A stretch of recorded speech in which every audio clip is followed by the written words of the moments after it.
Hello students of class 10। तो आज हम लोग सीखने वाले हैं proof of irrational number. Irrational number को हम इर्रेशनल नंबर कैसे प्रूफ करें।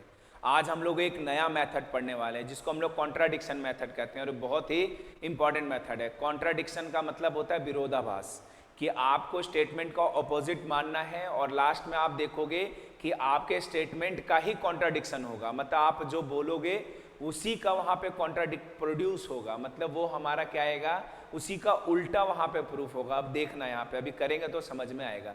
ये स्टेटमेंट जानने से पहले, ये प्रूफ करने से पहले आपको एक थ्योरम और एक पॉइंट के बारे में जानना है। सबसे पहले आपको रिवाइज करवा दें। सबसे पहली चीज़ कि को प्राइम क्या होता है। को प्राइम मतलब वैसे दो नंबर को प्राइम बोलेंगे, those pair of number having no common factor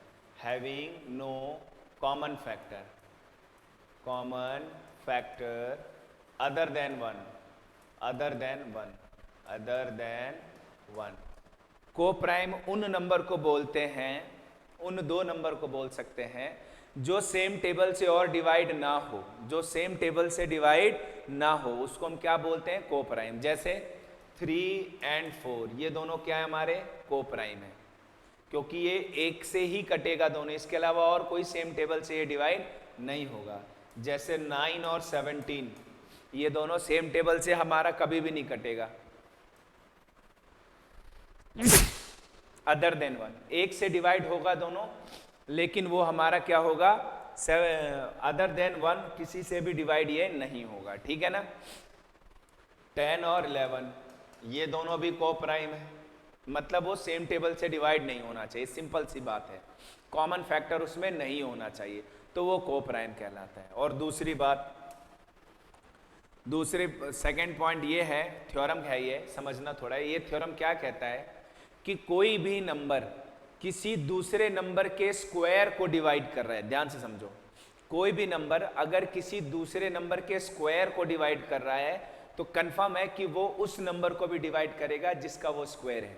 क्या मैंने बोला, ध्यान से समझो, कि हमने बोला कि इफ, ध्यान से समझना, if A divides B square, अगर हमने बोल दिया कि ए बी स्क्वायर को डिवाइड कर रहा है, डिवाइड्स बी स्क्वायर करता है, देन कंफर्म बात, देन ये कंफर्म है कि A will also divide B.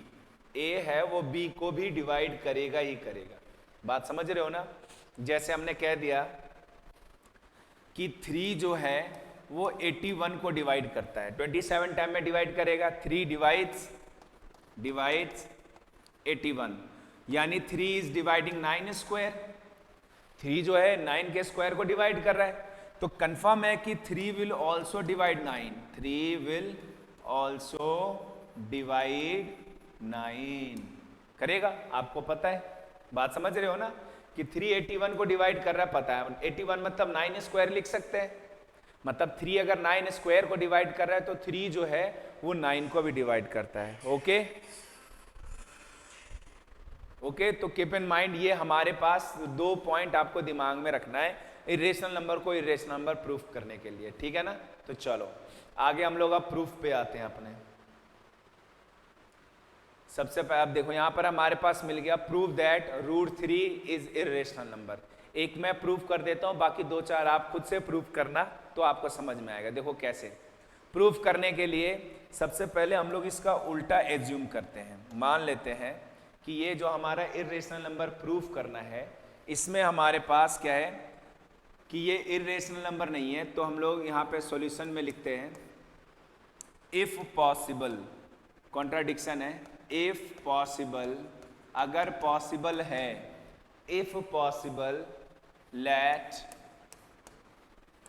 √3 is a rational number. अगर पॉसिबल है तो मान लेते हैं कि ये एक रेशनल नंबर है, मान लिया कि क्या है, √3 एक रेशनल नंबर हमने मान लिया, इसको उल्टा माना है। प्रूफ करना है इरेशनल नंबर, हमने इसको क्या मान लिया, रेशनल नंबर मान लिया, उल्टा माना है। तो रेशनल है तो P/Q के फॉर्म में लिख सकते हैं, तो हम इसको लिख सकते हैं P बाई क्यू के फॉर्म में। कैसे लिख सकते हैं देखो, so √3 can be expressed as P upon Q where P and Q is integer and Q is not equal to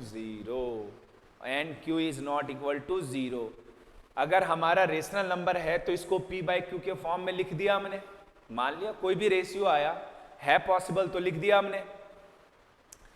तो आगे इसके हम लोग आगे लिखते हैं कि अब मान लो ये सेम टेबल से डिवाइड हो रहा है। हमने क्या मान लिया कि P अपॉन Q जो है वो सेम टेबल से डिवाइड हो रहा है, और डिवाइड होने के बाद A अपॉन B में आ गया। किस में आ गया? ये √3 आ गया A अपॉन B में, where A and B is coprime. ध्यान से रखना ये क्या है, हमने को प्राइम, A और B को हमने क्या माना है? को प्राइम।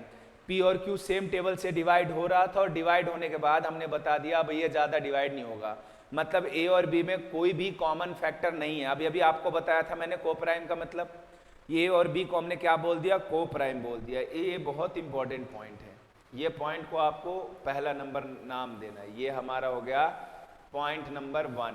ये क्या है हमारा? Point number 1। ठीक है, इसको आपको दिमाग में रखना, हमने A और B को प्राइम माना है। अब आगे देखते हैं, सॉल्यूशन करते हैं इसको। आगे सॉल्यूशन करेंगे तो हम इसको क्या लिख सकते हैं? क्रॉस मल्टीप्लाई करेंगे तो √3B आ गया मल्टीप्लाई में और इधर हो गया A। हम दोनों साइड सेम प्रोसेस कर सकते हैं, स्क्वायर कर देते हैं both side. Square both side, क्या किया हमने?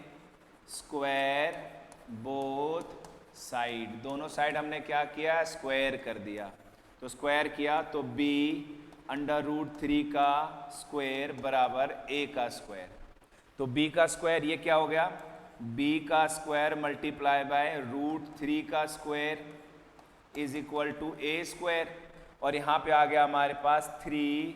√3 का स्क्वायर करेंगे तो 3 बन जाएगा, ये 3 लिख दिया, और ये B square multiply by B square equal to A square. यहाँ पे आप देखो हमने किस फॉर्मेट में लिखा है, यहाँ पे इसको समझो, थोड़ा ऑब्जर्व करो।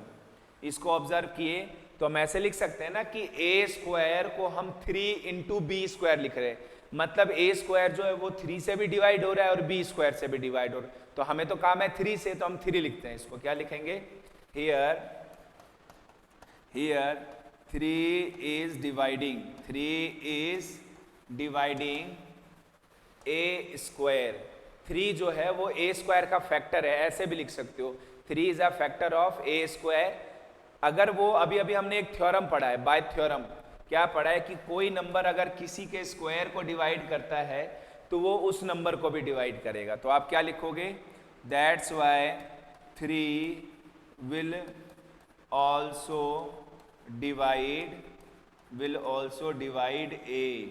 ये पॉइंट आपको दूसरा नंबर देना है, ये आपको दिमाग में रखना है, ठीक है ना? क्या लिखना है? ये वाली पॉइंट हमने नोट कर लिया कि 3 है वो A को डिवाइड कर रहा है। 3 किसको डिवाइड कर रहा है? A को। हमने यहाँ पे इक्वेशन नंबर 1 नाम दे दिया पहले ही, ये इक्वेशन नंबर 1 नाम दे दिया, इसको हमने इक्वेशन नंबर 2 नाम दे दिया, इसको हमने इक्वेशन नंबर 3 नाम दे दिया। ध्यान से समझो, यहाँ पे हमने बताया 3 इज डिवाइडिंग A। अब आगे आते हैं, A को अगर डिवाइड कर रहा है तो कितना टाइम्स में कर रहा है? 2 बार में कर रहा है, 3 बार में कर रहा है, 5 बार में कर रहा है, नहीं पता, मान लेते हैं C टाइम्स में डिवाइड कर रहा है। कि 3 अगर A को डिवाइड कर भी रहा है तो कितने बार में कर रहा है? Let 3 is equal to 3C equal to A, ऐसे लिख देते हैं। क्या लिख देते हैं? A को अगर वो डिवाइड कर भी रहा है तो कितने टाइम्स में कर रहा है? A इज इक्वल टू क्या लिख दिया? 3C। मतलब A को डिवाइड कर रहा है कितना टाइम्स में? वो C टाइम्स में डिवाइड कर रहा है, ये हमने मान लिया यहाँ पे, ठीक है ना? तो A इक्वल टू हमने क्या लिख दिया? ये 3C लिख दिया, ठीक है ना? ये जो वैल्यू है आपके पास 4th नंबर का, वो पुट कर दो यहाँ पे। देखो ये जो आपके पास वैल्यू दिख रहा है ना, put the value 4th in second, put the value 4th in second. क्या करना है आपको? Put the value of 4th number equation in second. 4th को आपको कहाँ पुट करना है? सेकंड में पुट करना है। तो आपको क्या मिलेगा, देखो आपको मिलेगा यहाँ पे 3 into B square is equal to, A square है तो ए के जगह पे हमने रख दिया 3c, और वहां भी स्क्वायर था तो यहाँ भी स्क्वायर लगा दिया हमने, ठीक है ना। अब यहाँ पे पुट करने के बाद ये आ गया 3 into B square is equal to आ गया 9c स्क्वायर, 3 चला गया डिवाइड में, तो बी स्क्वायर बराबर आ गया 9c स्क्वायर अपॉन 3, ये 3 से कट गया 3 टाइम में, कितना टाइम में कट गया ये 3 टाइम में। आगे आ गया B square is equal to 3 multiply by C square, क्या आ गया 3 इंटू सी स्क्वायर। अब यहाँ पे ऑब्जर्व करेंगे, अब हमारा क्या यहाँ पे ऑब्जर्वेशन का काम है, क्या काम है ऑब्जर्वेशन का। तो चलो ऑब्जर्व करते हैं, 3 जो है वो बी स्क्वायर को फैक्टराइज कर रहा है, देखो यहाँ पे बी स्क्वायर को फैक्टराइज किया तो 3 इंटू सी स्क्वायर आ गया ना। इट मीन्स हम कह सकते हैं 3 is a factor of B square, क्या कह सकते हैं हियर 3 इज अ फैक्टर, क्या है फैक्टर ऑफ बी स्क्वायर। दिख रहा है आपको, फैक्टर है तो कंफर्म है कि बी स्क्वायर को डिवाइड कर रहा है तो बी को भी करेगा, थ्योरम आपको मालूम है। तो यहां आप कह सकते हो, क्या कह सकते हो, सो 3 विल ऑल्सो डिवाइड बी, 3 जो है वो बी को भी डिवाइड करेगा ही करेगा। ये हमारे पास आ गया 4th नंबर हो गया था, ये हो गया हमारा 5th नंबर, ये कौन सा हो गया नंबर 5th। अब आपको क्या करना है, सबको कंपेल करना है, अब ऑब्जर्व करना है। देखो यही कॉन्ट्राडिक्शन हमारा बन गया, क्या कॉन्ट्राडिक्शन बना, देखो मैं थोड़ा साइज छोटा कर दिया, आप लोग देखो थोड़ा। पहले नंबर इक्वेशन में हमने बताया कि ए और बी जो है वो को प्राइम है, ए और बी को हमने क्या बताया को प्राइम, मतलब उसमें कॉमन फैक्टर कुछ भी नहीं है, कुछ भी कॉमन फैक्टर नहीं है। फिर हमने बताया 3rd नंबर में कि 3 जो है वो a को डिवाइड कर रहा है, देखो तीसरे नंबर में हमने बताया कि 3 जो है वो a को डिवाइड कर रहा है। फिर अभी हमने 5वें नंबर में बताया कि 3 जो है वो b को भी डिवाइड कर रहा है, मतलब a और b को डिवाइड करने वाले 2 कॉमन नंबर मिल गए ना, 3 जो है वो a को भी डिवाइड कर रहा है और 3 b को भी डिवाइड कर रहा है। पर शुरू में हमने बोला था कि जो 3 है a और b है वो को प्राइम है, मतलब इसके कुछ भी कॉमन फैक्टर नहीं है, तो ये कॉन्ट्राडिक्शन बना ना। हमने यहां बताया कि कुछ भी कॉमन नहीं है, फिर बट हमने 3rd और 4th में देखा कि 3 कॉमन फैक्टर आ रहा है, A3 जो है a को भी डिवाइड कर रहा है b को भी डिवाइड कर रहा है, मतलब खुद के स्टेटमेंट का हमारा क्या आ रहा है कॉन्ट्राडिक्शन क्रिएट हो रहा है, विरोध हो रहा है, विरोधाभास आ रहा है। तो हम यहाँ पे क्या लिखेंगे, फ्रॉम 3rd, 2nd, 3rd, यानी 1st, 3rd और 5th। यहाँ पे आप क्या लिखोगे, from 1st, 3rd and 5th, यहाँ पे लिखना आपको from 1st, 3rd and 5th contradiction arises. क्या एराइज हुआ, कॉन्ट्राडिक्शन एराइजेज। क्यों हुआ भाई, क्यों कॉन्ट्राडिक्शन उठा, due to our wrong assumption, due to our wrong assumption. हम लोगों ने स्टार्टिंग में ही गलत माना। रॉन्ग एज्यूम्पशन क्या था, रॉन्ग एज्यूम्पशन था हमारा कि √3 इज अ रेशनल नंबर, ये हमने गलत मान लिया, रेशनल नंबर यही गलत माना, इसी के वजह से हमारा पूरा गलत सिस्टम बैठ रहा है, इसी के वजह से क्या हो रहा है हमारा, ये चीज हमने गलत माना।